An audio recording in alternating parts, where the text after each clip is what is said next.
Well, a Texas woman is outraged this morning by what she heard after she hid a recording device in her hair, and then she taped the medical staff at a Texas hospital during her surgery. Listen.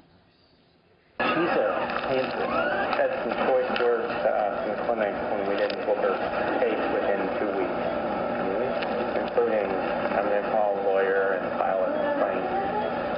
It is. It just doesn't seem like the thing to say to the person that's going to do your surgery. That's it. Even worse, they went on to make fun of the woman's weight. So is this the way to treat a patient? Of course not. Did doctors have a defense for their bad bedside manner in this case? Let's ask Dr. Marc Siegel of the Fox News Medical A-Team. I know you'd never do that, but what was your reaction when you saw this? By the way, Ethel Easter is her name. She says she never said she was going to call a lawyer. But that notwithstanding, I think we have to have compassion for sick people. And I think when someone's facing an operation, they tend to be stressed out, and they get nervous, and they don't like waiting. And we, physicians, have an obligation to be prepared for that and to not take it out on the patient.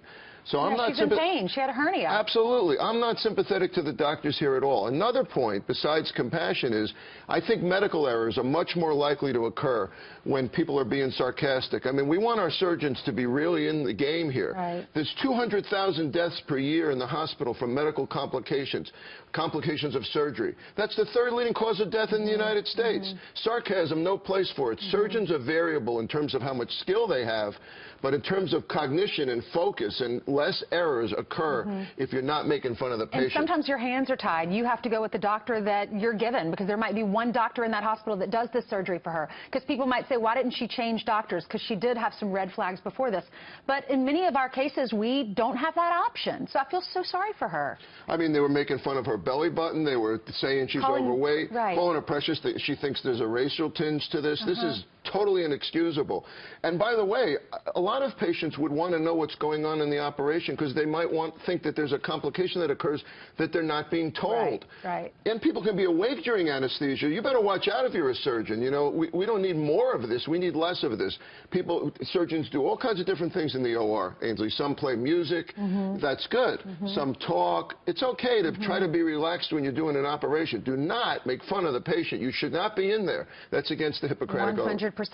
She said that the red flags that she noticed during her earlier appointments were when the doctors yelled at her and they put bad notes in her file. That's why she said, hey, there's something going on wrong here. I'm going to put this in my hair where they're not going to be able to see it. I'm going to record the conversations. I'm sure she was hoping that everything was going to go smoothly. She listens to those conversations, and then you have this. She hasn't decided whether or not there's going to be a lawsuit. Well, I'm not going to advise her on that, but I will say anyone in this situation, get another surgeon. But if you have to get to the point where you're putting tape devices in your hair, which you're entitled to do, get another surgeon. Plenty of people out there doing hernia surgery. What's your message for doctors that are listening?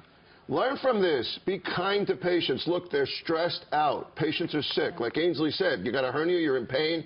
They may act out at you. You're not supposed to act out at them. Good deal. Thanks so much. If you have a bad day, have a better day the next day if you're a doctor. Right. Dr. Siegel, Great thank to see you.